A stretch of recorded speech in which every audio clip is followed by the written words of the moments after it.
अस्सलाम वालेकुम दोस्तों, उम्मीद करता हूँ आप सभी लोग खैरियत से होंगे। वापिस से स्वागत है आप सभी लोगों का एक Q&A वीडियो में, जिसमें कई लोगों ने बहुत ज़रूरी सवाल पूछे हैं। इमिग्रेशन और स्टैंपिंग में क्या फ़र्क है? पहले इमिग्रेशन होता है या पहले स्टैंपिंग होता है, या अभी वीज़ा स्टैंपिंग करने के लिए एग्जिट पेपर की ज़रूरत है क्या? कई लोग जो है बैन के रिगार्डिंग भी सवाल किए हुए हैं कि जो बैन है वो कैसे हटेगा या क्या उससे भी रिलेटेड है। तो चलिए वीडियो की शुरुआत करने से पहले आप लोगों से गुजारिश करता हूँ, अगर आप लोग मेरे चैनल पर नए हैं तो चैनल को सब्सक्राइब करके ऑल नोटिफिकेशन ऑन कर लीजिए। और सबसे पहला जो सवाल लेना चाहूँगा वो है शमीम खान करके। ये कह रहे हैं कि सर वीज़ा स्टैंपिंग के लिए एग्जिट पेपर ज़रूरी है क्या?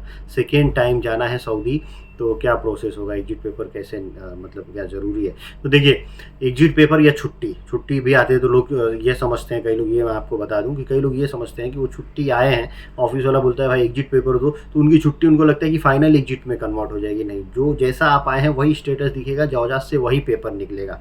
लेकिन फ़िलहाल जो है, अगर आपको वीज़ा लगवाना है सऊदी का तो कोई एग्जिट पेपर की ज़रूरत नहीं है।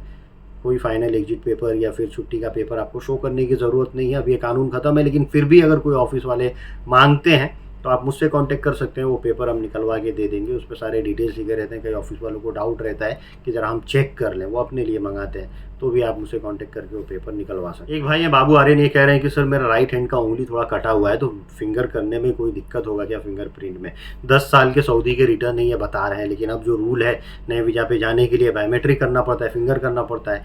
तो इसमें देखिए, जिनका उंगली वगैरह अगर कटा हुआ है थोड़ा सा भी, तो उन लोगों का बायोमेट्रिक हो जाता है। जब आप अपॉइंटमेंट लेके बायोमेट्रिक सेंटर जाएंगे तो वहाँ पे वो लोग देखेंगे आपका उंगली कटा हुआ है, तो उसमें आपको कुछ बोलेंगे कि भाई किसी MBBS या ऑथराइज डॉक्टर से, जो है MBBS डॉक्टर से कहीं से भी एक रिपोर्ट लिखवा के लाके दे दो। वो आपको सैंपल बताएंगे कि ऐसा पेपर हमको चाहिए, बना के दे दो, फिर आपका फिंगर हो जाएगा। तो ऐसा आपको जाके पेपर बनवा के उनको दे देना होता है। ऐसा कई केसेस आया, पेपर बना के दिए और उन लोगों का जो है फिंगर होगा। अगला और ज़रूरी सवाल है एक भाई का, ये कह रहे हैं कि स्किल टेस्ट में पासपोर्ट नंबर मिस्टेक हो गया है, क्या करें? देखिए, स्किल टेस्ट करते हैं जब अपॉइंटमेंट लेते हैं तो उसमें कई बार मिस्टेक हो जाता है, नाम की स्पेलिंग मिस्टेक हो जाती है या फिर पासपोर्ट नंबर गलत हो जाता है। तो आप उस पर कर लीजिए, टेस्ट भी कर लीजिए। सर्टिफिकेट जब आ जाएगा आप उस टेस्ट सेंटर वाले को बोलेंगे, वो लोग जो है फिर वो करेक्शन करवा के दे देते हैं, उनकी जिम्मेदारी। आप बोलेंगे, पहले भी इन्फॉर्म कर दिए रहेंगे, तो जैसे सर्टिफिकेट आया उसके बाद से वो लोग जो है मेल कर देते हैं वहाँ पे अथॉरिटीज़ को, और जब मेल जाता है फिर 24 घंटे में ही वो आपका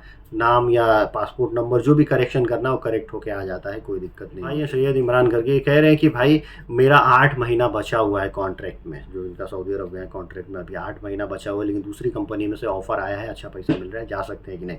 देखिए, दूसरी कंपनी में जाने के लिए जब आपकी कंपनी में जो कॉन्ट्रैक्ट ऑलरेडी है, आप वहाँ पे हैं, तो वो जब तक आपको एग्जिट नहीं लगाएंगे, एग्जिट बोल रहा हूँ, वो आपको अथॉरिटी नहीं देंगे ट्रांसफ़र लेने का, तब तक आप नहीं ले सकते हैं। मतलब अगर आप कहीं तनाजुल ले रहे हैं उसको देंगे, फिर वो लोग इनको रिक्वेस्ट भेजते हैं, फिर वो ट्रांसफ़र हो जाता है, उसमें कॉन्ट्रैक्ट का कोई मसला नहीं होता है। अगर दोनों पार्टी रेडी है, आपका भी, ये भी स्पॉन्सर रेडी है, नया वाला भी रेडी है, आप लोगों का हो जाएगा, फिर कोई टेंशन नहीं। अगर आप चाहते हैं भाई ये हमको तो अलाउ ही नहीं करेगा नकल का फ़ाला लेने के लिए, तो इस केस में आपके पास एक और ऑप्शन बचता है कि आप उसके पास से भाग जाएँ। आप भागेंगे तो वो कॉन्ट्रैक्ट कैंसिल करेगा कि आदमी हमारे पास भाग गया है। कॉन्ट्रैक्ट कैंसिल होगा तो 2 महीने का जो टाइम मिलता है उसका फ़ायदा आप उठा सकते हैं। उसमें आप कहीं नई जगह पे जहाँ भी आपकी बात हुई है वहाँ आसानी से फिर ट्रांसफ़र ले सकते हैं। एक भाई ये परवेज़ शेख, इनका सवाल है कि इमिग्रेशन और वीज़ा स्टैंपिंग में क्या फ़र्क होता है? देखिए, इमिग्रेशन और वीज़ा स्टैंपिंग में फ़र्क को समझते हैं। इमिग्रेशन की ज़रूरत कब पड़ती है, वीज़ा स्टैंपिंग की ज़रूरत कब पड़ती है? सबसे पहले तो वीज़ा स्टैंपिंग होता है। वीज़ा स्टैंपिंग कराने के पहले भी कुछ बहुत सारे काम होते हैं, जैसे मेडिकल वगैरह कराना, बायोमेट्रिक कराना, टेस्ट रिक्वायर्ड है तो वो देना, ये सब होने के बाद से वीज़ा स्टैंपिंग में जाता है। पहले वीज़ा स्टैंपिंग हुआ, स्टैंप हो जाएगा वीज़ा, तो वीज़ा आ गया, भाई आपके नाम पे, आपके पासपोर्ट पे ये वीज़ा हो गया। अब उस पे इमिग्रेशन होता है। तो इमिग्रेशन का वीज़ा स्टैंपिंग के बाद रोल आता है। इमिग्रेशन उनका होता है जिनका पासपोर्ट ECR होता है, इमिग्रेशन चेक रिक्वायर्ड, तो फिर उनका इमिग्रेशन करा के पेपर निकलवा लिया जाता है, फिर वो टिकट बना के ट्रैवल कर सकते हैं। तो उम्मीद करता हूँ ये आपको समझ में आया होगा कि इमिग्रेशन और स्टैंपिंग में फ़र्क क्या होता है। इमिग्रेशन ECR पासपोर्ट वालों का होता है, और वीज़ा आपको एक वीज़ा परमिट मिल गया, वीज़ा परमिट किसी देश का ही आपको मिला है, तो उस देश का वीज़ा परमिट मिलने के बाद से अगर ECR पासपोर्ट है, वर्क परमिट है आपका और ECR पासपोर्ट है, तो उसका इमिग्रेशन यानी इमिग्रेशन क्लियरेंस लेना पड़ता है POE से, भारत सरकार से। जो लोग अनपढ़ हैं, मतलब 10वीं से कम पढ़े हुए, उनका ECR पासपोर्ट होता है, उनके लिए ये इमिग्रेशन कराना पड़ता है।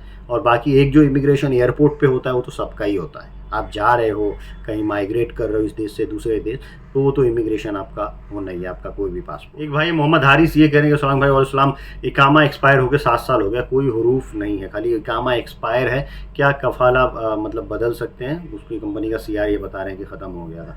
देखिए कफाला, आप नकल कफाला भी ले सकते हैं, अगर वो स्टेटस सुधरवाएंगे तो उस कफिल को पूरा फाइन भरना पड़ेगा, तब वो स्टेटस सुधरेगा। अभी जो ऑफर चल रहा है इस स्थिति में आप नई जगह पे नया कफाला ले लीजिए, रूल्स जो भी हैं अगर उसमें कुछ आता है हर्जाना भरने के लिए तो भर सकते हैं, वैसे तो मेरे ख्याल से नहीं आना चाहिए हर्जाना भरने का चांसेस।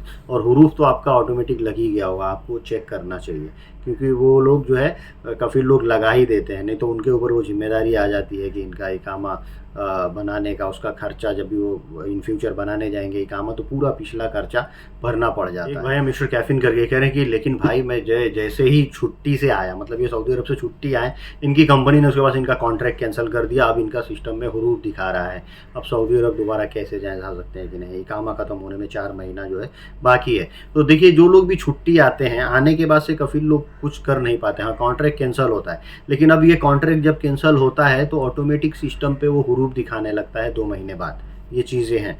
तो ये सिस्टम का एक एरर आप कह सकते हैं, आप क्योंकि छुट्टी आए थे, आप लीगल हैं, आप जा सकते हैं फिर दोबारा से, कोई दिक्कत नहीं है किसी भी कंपनी किसी भी स्पॉन्सर के पास सऊदी अरब में। हाँ लेकिन डाउट क्लियर करने के लिए फिर भी मैं आपसे कहूँगा कि आप एक बार अपना बैन पेपर निकलवाइए, एयरपोर्ट प्रिंट जिसको बोलते हैं, मुझसे भी कांटेक्ट कर सकते हैं। इमिग्रेशन, बैन पेपर, वकाला, वीज़ा सर्विस, टिकट, ये सब चीज़ें मैं भी प्रोवाइड करता हूँ, तो आप मुझसे भी कांटेक्ट कर सकते हैं या कहीं और से भी जहाँ आपकी पहचान हो, वहाँ से आप पेपर एक निकलवा लीजिए। कुछ खर्चे होते हैं लेकिन क्लियर तो हो जाएगा, दिमाग से डाउट खत्म हो जाएगा कि हाँ भाई जा सकते नहीं, कंफर्म हो जाएगा, तो अच्छा रहेगा। आज की वीडियो बताऊँ यही समाप्त, मिलते हैं कुछ अगली वीडियो में। Thank you guys, thank you for watching.